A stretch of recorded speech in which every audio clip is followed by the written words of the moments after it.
Greetings and welcome back to the channel, guys. It's been almost a year since I uploaded my first Paladin build.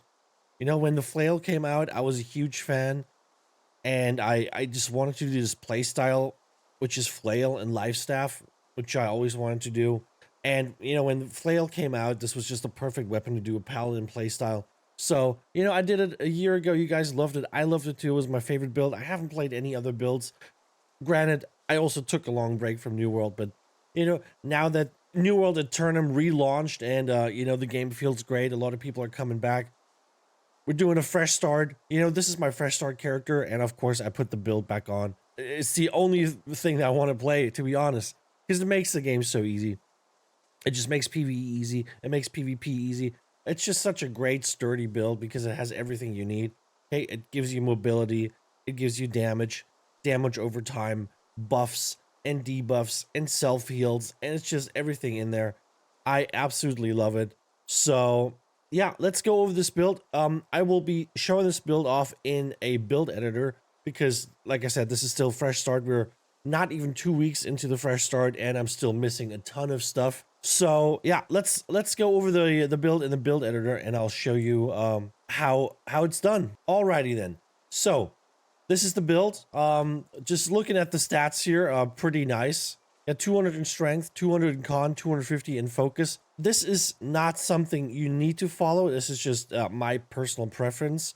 The con gives you a really decent amount of health. The strength kind of gets out a little bit more damage out of the flail, and the focus makes sure that your heals are, of course, nice and juicy. If you want to go more in focus, that's absolutely totally possible. You could just dump everything in focus if you really, really wanted to.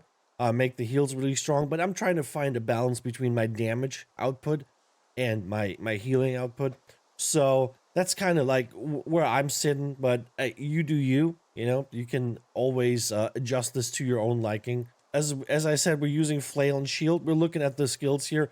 I'm using Arcane Smite, Arcane Vortex, and Trip. This is my playstyle that I always use on you know, on my Flail builds. I know a lot of people play other things, but this just works for me. I've always played it that way. So, and the way we do is basically we smack him, we trip him, we grind him. Okay, this is the smack, this is the trip, this is the grind.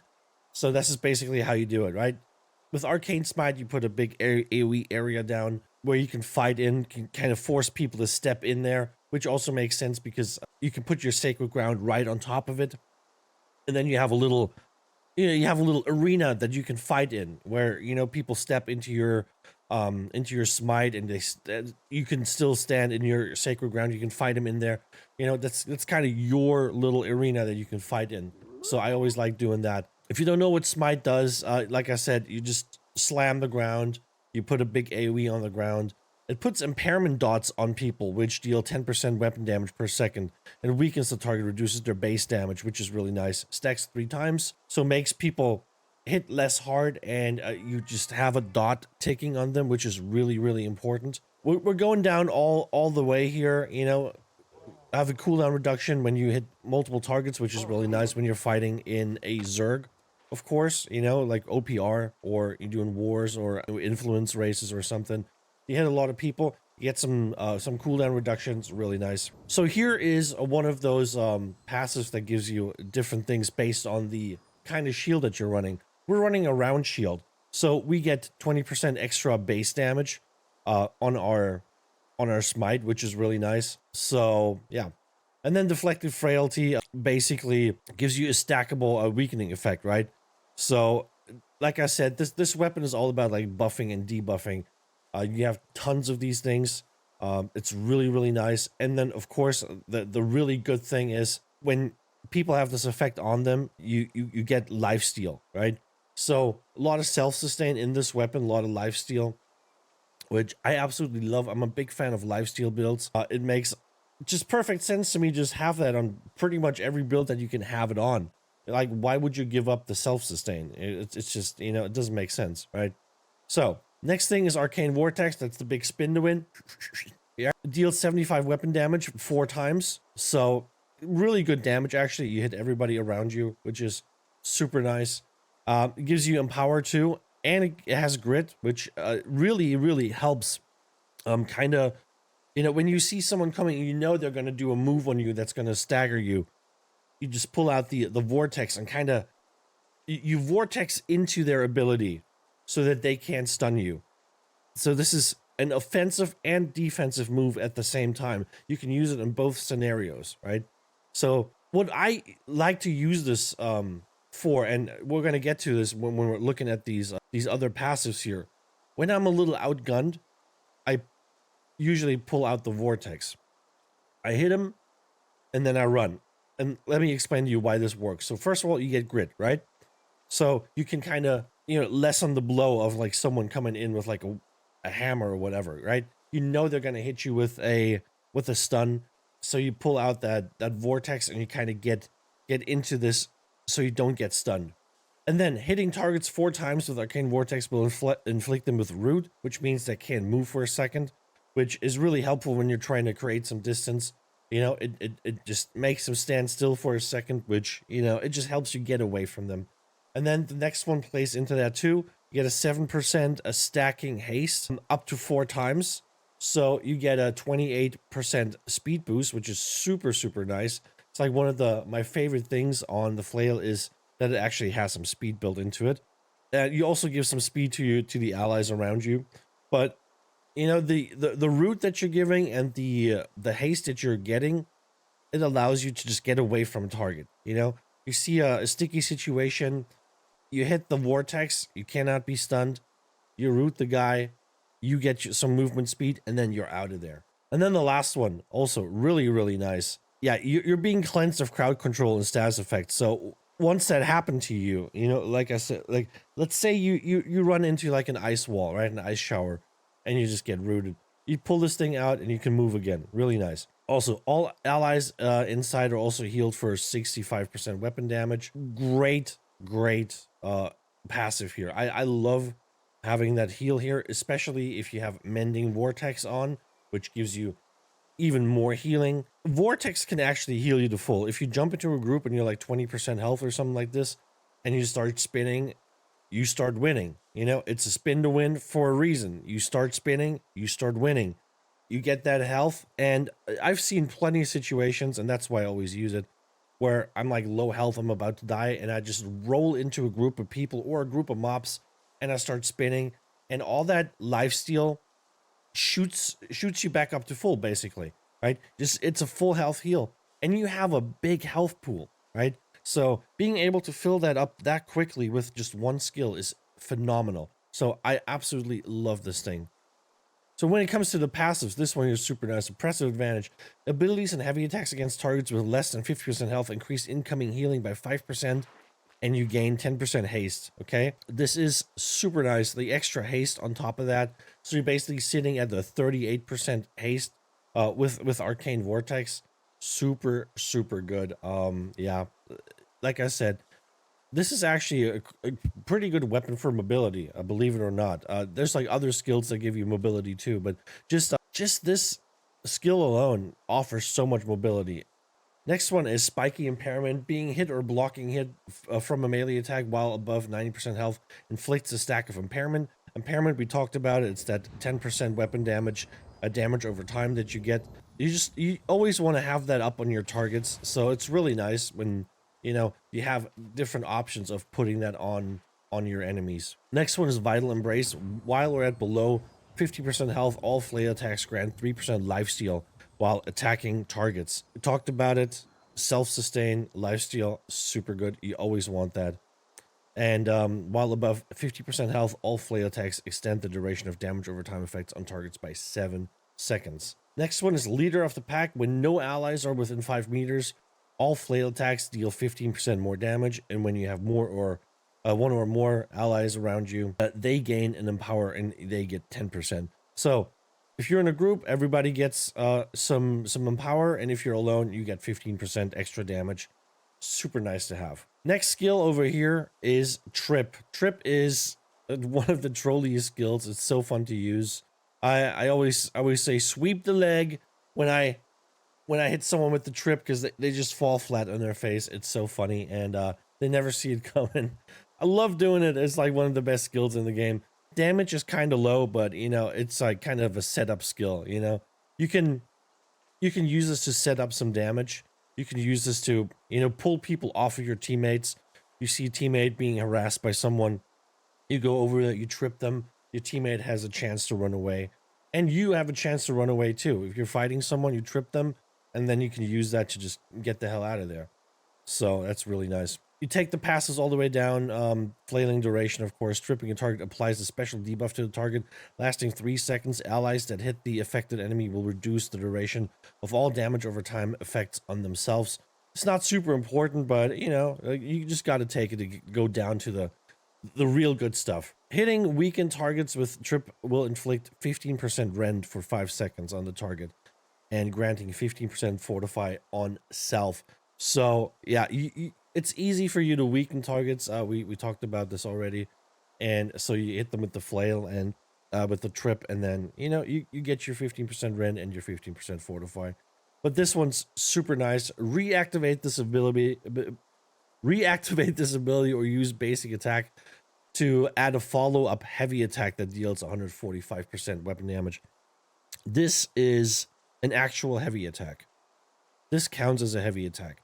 So if you have any traits on your weapon that proc off of a heavy attack, like, you know, trench and recovery or whatever, this would count, right? You can make these traits proc off of this passive here. And the way you do it is you just press the skill twice, or you click the skill and then you do a basic attack, and it basically does like trip, bang, right? Trip, bang.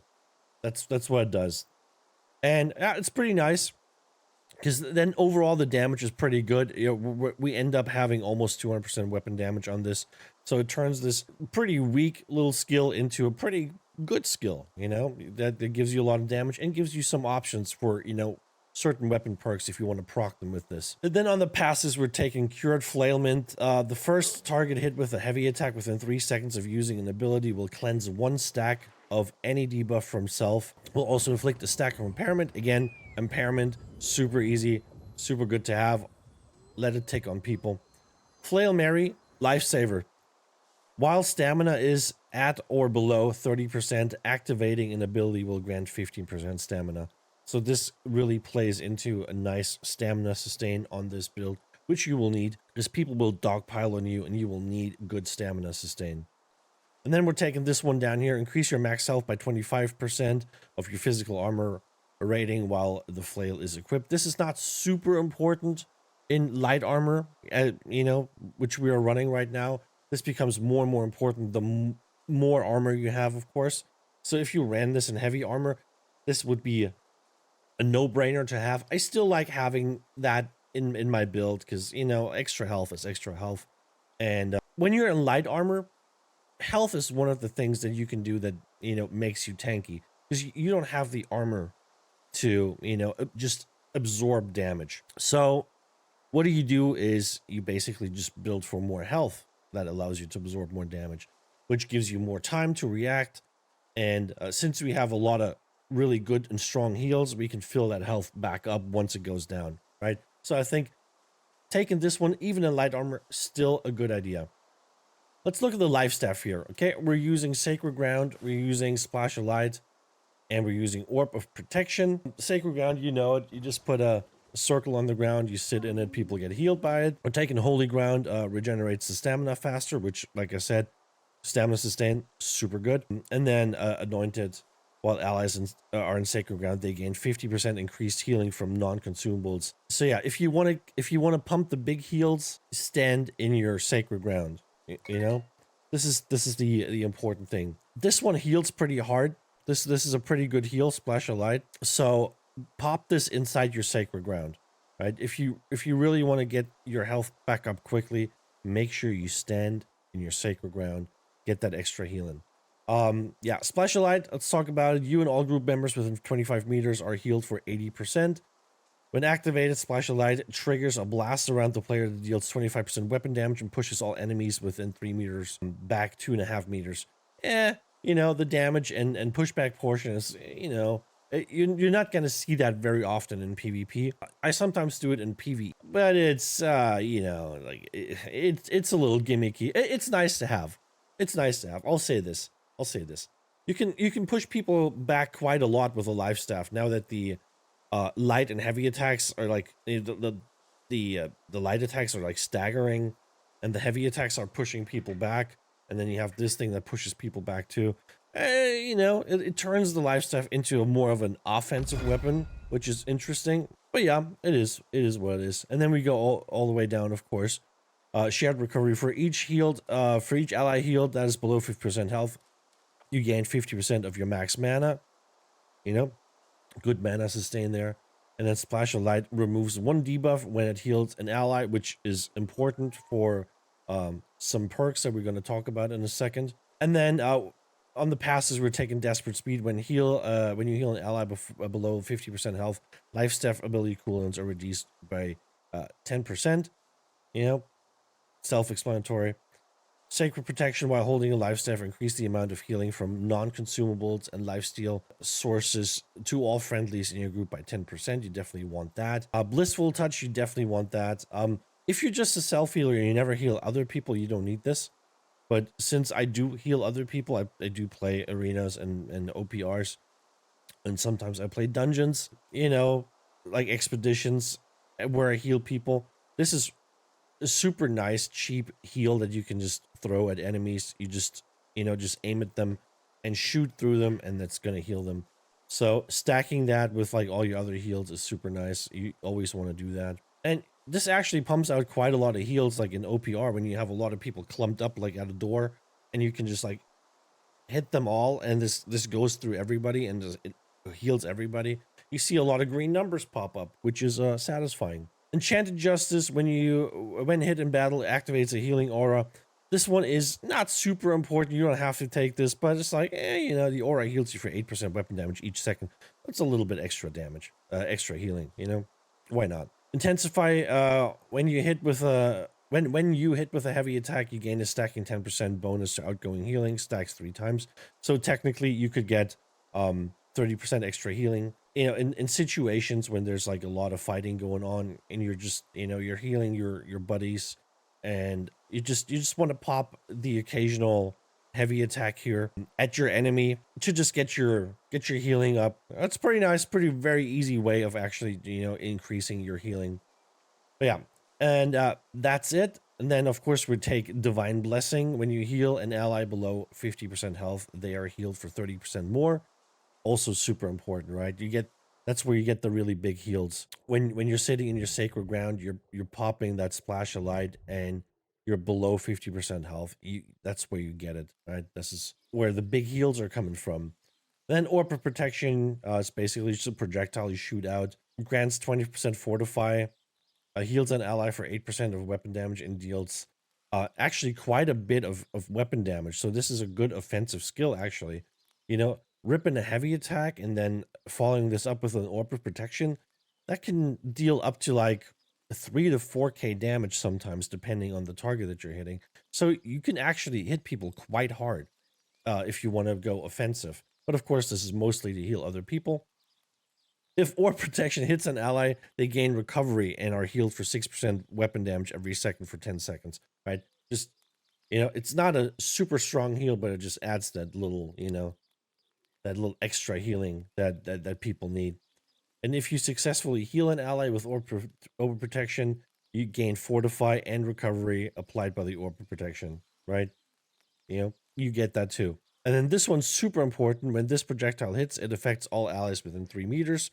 This makes it a little AoE, which is super nice because without that, it's not great. And with this, you can also heal yourself. You can shoot this at the ground and it will affect yourself, right? So you can gain those benefits yourself. And then on the passes, we're taking Bend Light. After a dodge, your outgoing healing is 20% or more. We're dodging constantly in fights, so that's just a free 20% more healing. Like, why wouldn't you do that? You're definitely going to dodge, right? If you're just like a healer that sits in the back and just pumps some heals, you might not need this, but this is not a healer build. This is a fighter build. Yeah, we want to fight people. So we're definitely going to be dodging a lot. And yeah, You just get 20% for free. Like, it's that easy. And then if you have a buff, all outgoing damage, outgoing healing is increased by 20%. Again, you're gonna get buffs constantly. So yeah, another 20%, easily peasy. And then balance. You can take this if you want or not. I like it. When you get hit while below 50% health, you gain a 10% haste, which, as we already talked about, you have some haste on the flail, and you get some haste here too. It just helps you just move around a little bit more. I really like having haste in my builds. Let's talk about the gear here. The way I've designed this for now is without artifacts. You don't need artifacts to play this build. I'll just say that. You can, and you can choose which ones you want. I'll leave that up to you. There's a couple, artifacts that make sense, like the tumbler shoes, or you can do the featherweight jacket, for example. Those are things that you can use. You can use Ankh if you want. I don't want to use it because Ankh reduces the healing that I get from my lifesteal, and I don't want this. I want my lifesteal to be pretty good too, and that's why we're not going to use Ankh. But if you want it, if you have it, sure, you can use it. I used it before, it's okay, but for this one, I just want, especially because we're like fresh starting, right? I don't want to like force you. I don't want to show you a build that is using a bunch of different artifacts that you might not be able to get. So we're keeping it easy. We're keeping it simple here. This is all just light armor, and whatever stats you use, it should be strength, constitution, or focus. Important is just that you end up like with the right split, right? So it doesn't matter what you have on the armor. Just make sure you end up with roughly the right split. So the important parts are health and arcane harnessing. That's what we have on everything here. And we also have refreshing on 3 of these pieces. So we got 3 refreshing, and we got 2 freedom on these pieces. So, I think that's a good mix.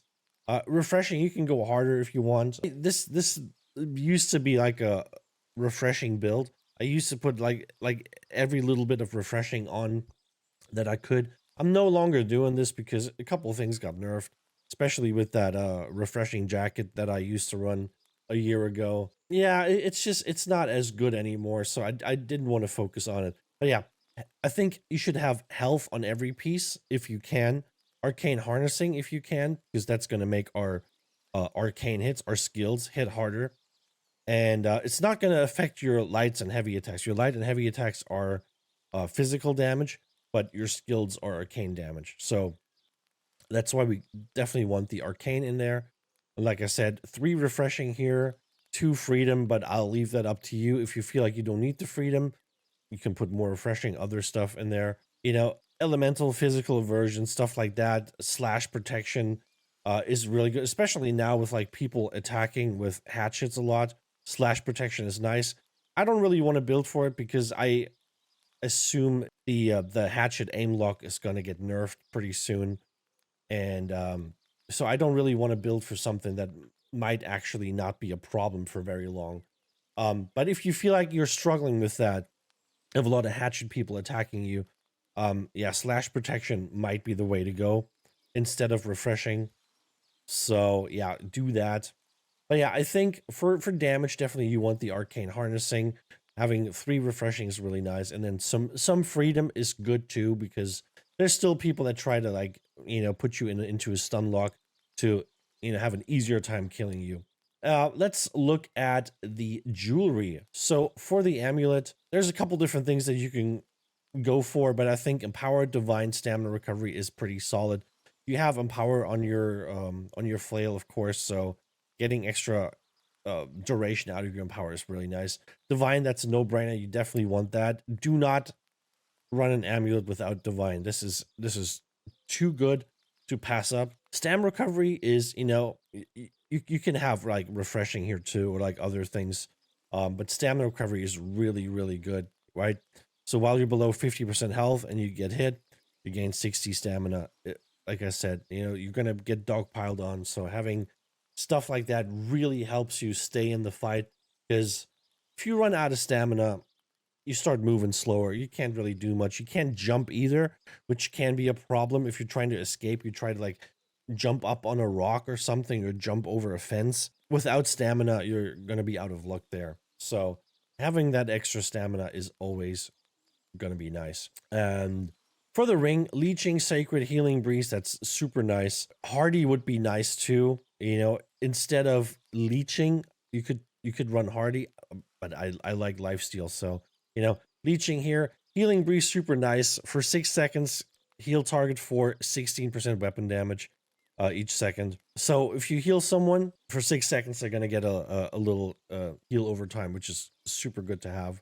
And then of course, sacred, your outgoing healing efficiency. Like I said, if you're not someone that heals others, you could potentially skip this and just, you know, put something else there like hardy. But you know, like the way I play, like I said, I constantly heal other people too. So having sacred really helps there. And then looking at the earring, healthy toast, refreshing toast, healing heart. There's tons of good options. You pick the ones that you want. I think this makes sense because, you know, healthy toast, you can use mana potions to gain some of your health back, which is just another healing option, which is really nice. Consumable cooldown reduced by 10%, you know, lets you use your consumables more often. And then healing heart, this one's debatable. If you don't want to use your heart rune a lot, don't use this one. But I do. I do use my heart rune a lot, so getting a 10% heal out of this is actually quite nice. Before we go any further, let me mention the gems that we're using. So I put some rune glass gems in, but of course, since this is fresh start, no one really has rune glass. So what you want to do is you basically just put the normal versions on, which is an onyx, right? Physical damage absorption. That's going to cover you for like everything that's physical, right? All the physical sources. That's going to cover that. So you're fine. But if you progress far enough into the game so that you can have rune glasses, I think you should have the empowered physical ward, which is, you know, the onyx, but with the added arcane damage, which is super nice because we already have 2% arcane damage from arcane harnessing, and those are going to give us another 2% arcane damage as well. So 4% per piece makes your arcane damage really, really nice and high, which really helps you drive the damage home. Because people say flail is a bad weapon, flail doesn't have damage, blah, blah, blah. People are wrong. Don't listen to these people. They don't know what they're talking about. Okay? Flail can hit super hard if you know how to build it right. And this is how you build it right. Arcane harnessing, and you want to have the arcane rune glasses, right?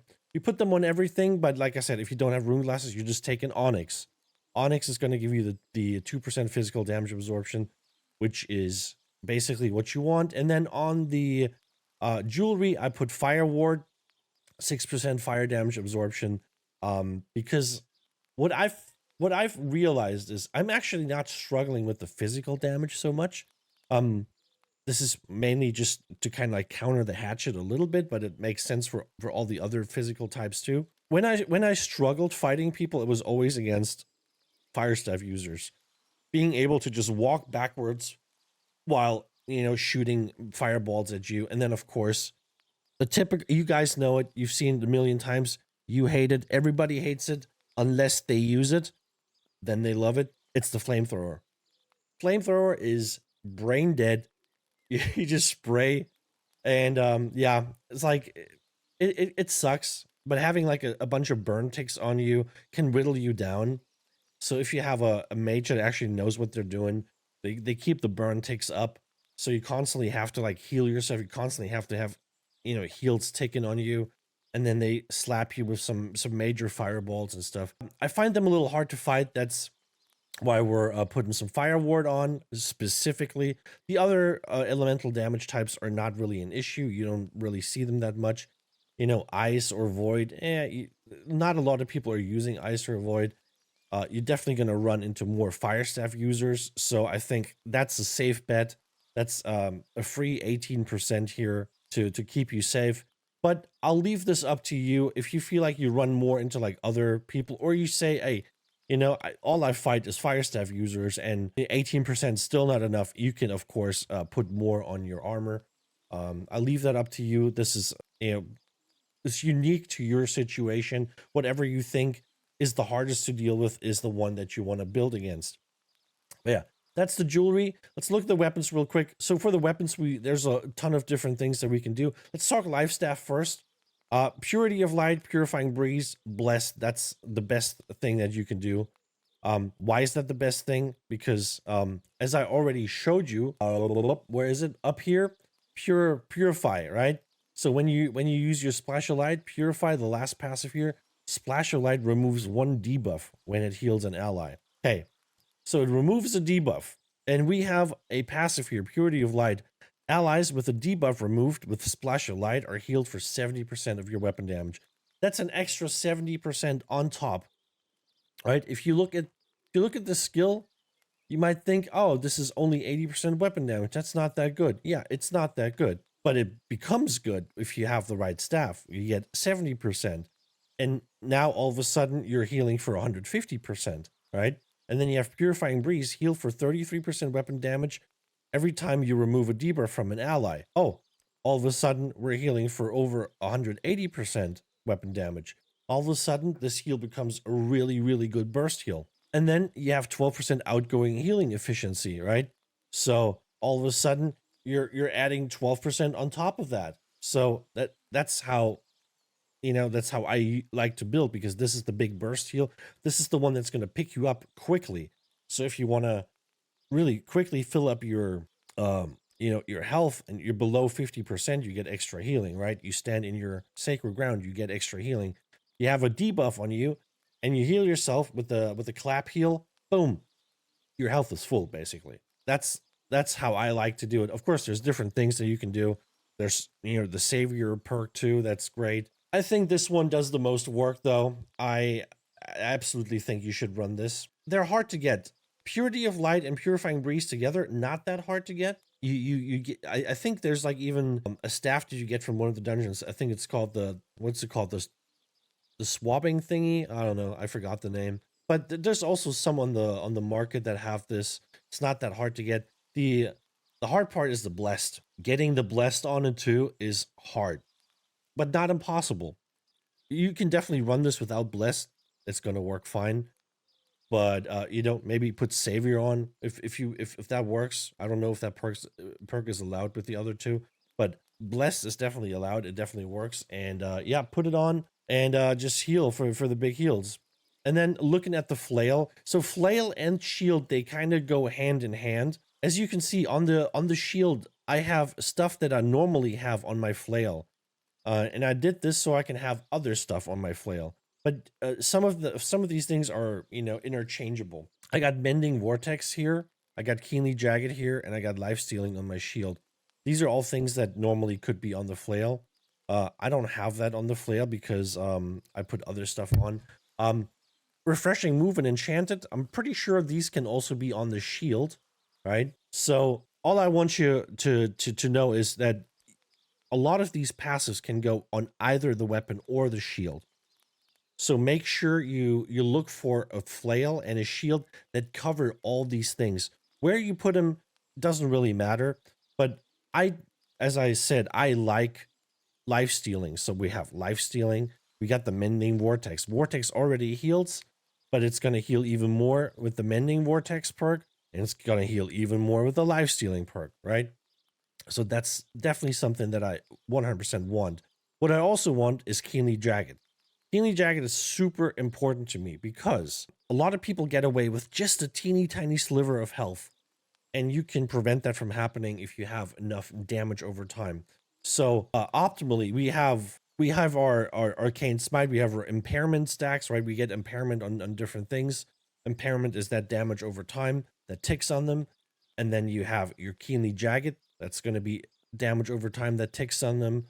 And then we use the Empowered Gambit here, which is 9% more damage while your stamina is not full. We're constantly rolling anyway, so this is an easy way of getting 9% extra damage. You just roll and you attack, you roll and you attack, you roll and you attack, you roll and you attack. That's it, right? You can always roll. Like if your stamina is full, you can always reduce it to get this buff. This is like one of the most accessible gem buffs that you can get. If your stamina is full, you can always roll. And if your stamina is not full, well, then you don't have to roll. You just get it, right? So that's super easy. But the important part is hits inflict hex, dealing 8% arcane damage per second for 2 seconds, right? It's another little damage over time. So if people try to escape, this is going to tick on them. This is going to tick on them. The impairment's going to tick on them, right? So you have a little damage over time that still sticks to them when they try to run away. And this can actually kill people. You know, like I've seen it plenty of times. People just, you hit them with a good combo. They go low health. They start panicking. They start running away. They're low health. They don't have any self heals. If you have those dots ticking, you have a good chance of them still dying to the dot. Even if they're like out of range for you, you can't hit them anymore. But let's not forget, you have some range. Use your life staff to smack people. Like I said, your life staff hits quite hard actually, because you have a decent amount of focus. Right? So when people run away, you know, remember you have a life staff. Hit them with it. You know, they're gonna still have damage over time ticking on them, whittling them down. Grab the life staff, rip a heavy attack into an orb, and then bang. That's like 2-3k extra damage. That's gonna finish people off. Plenty of people that I killed that way that run away, and I just shoot them in the back, and boom, they go down. That's it. Right? Keep that in mind. On the flail, enchanted, refreshing move. As I said, this can also be on the shield, but it's good to have, you know, getting that extra light and heavy attack damage. Refreshing move, of course, making it easier for you to get your cooldowns back. And then attunement is nice. I went for a boreal. You can choose whatever you want. Just don't do fire attunement. You know, flame attunement is you know, people build against flame damage, so don't do that one. Do everything else. That's fine. A lot of people don't build for a boreal at all, so you know that's definitely a safe one to do. Just some extra damage, you know, we're just trying to put some extra damage in here. That's basically it. But there's tons of other good things that you can do. What I don't have is I don't have any other weapon perks. I only use Mending Vortex. You can use Thwarting Trip or Burdening Smite if you want to. That's fine. Burdening Smite can be really, really good. But the only one that I really care about is Mending Vortex because I like that heal. Like I said, this is a lifesaver. You're low health and you have enough targets around you. You just roll into those targets, start spinning, and your health just goes back up. And of course, you're going to get that, you know, you're going to get that CC immunity. You're going to CC people. You're going to get your healing. You're going to get your movement speed. You get tons of stuff from using Vortex. So, you know, this is the one that I really care about. And then when it comes to the Heartrune, I think the best one to use would be you know, the stone form one. Fortifying form, mending form, that's really nice to have. I've been using the bile bomb on my live server. Bile bomb actually really nice too because it has healing reduction and it has some damage over time too. So that's definitely an option too. I think for overall survivability, you definitely want stone form.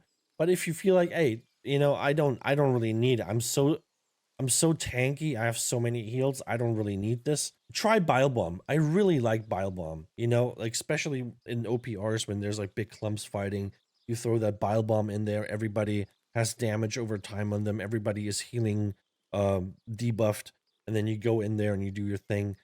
It makes it really easy to clean up some piles. So that's a good one to keep in mind. And that's basically the build.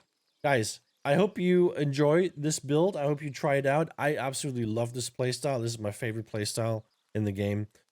Nothing even comes close to it. If you have any questions, put them down below. Thanks for watching. I'll be back with another video soon. You guys, all you have to do is like, subscribe, and comment. And I'll catch you next time. Take it easy. Bye. Umberto! Umberto! Is it you, Umberto?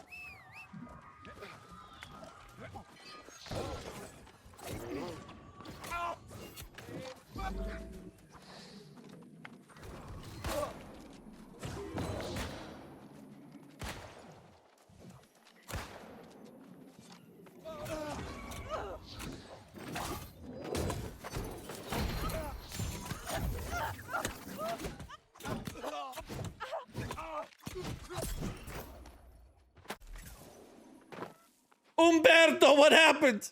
What happened, Umberto?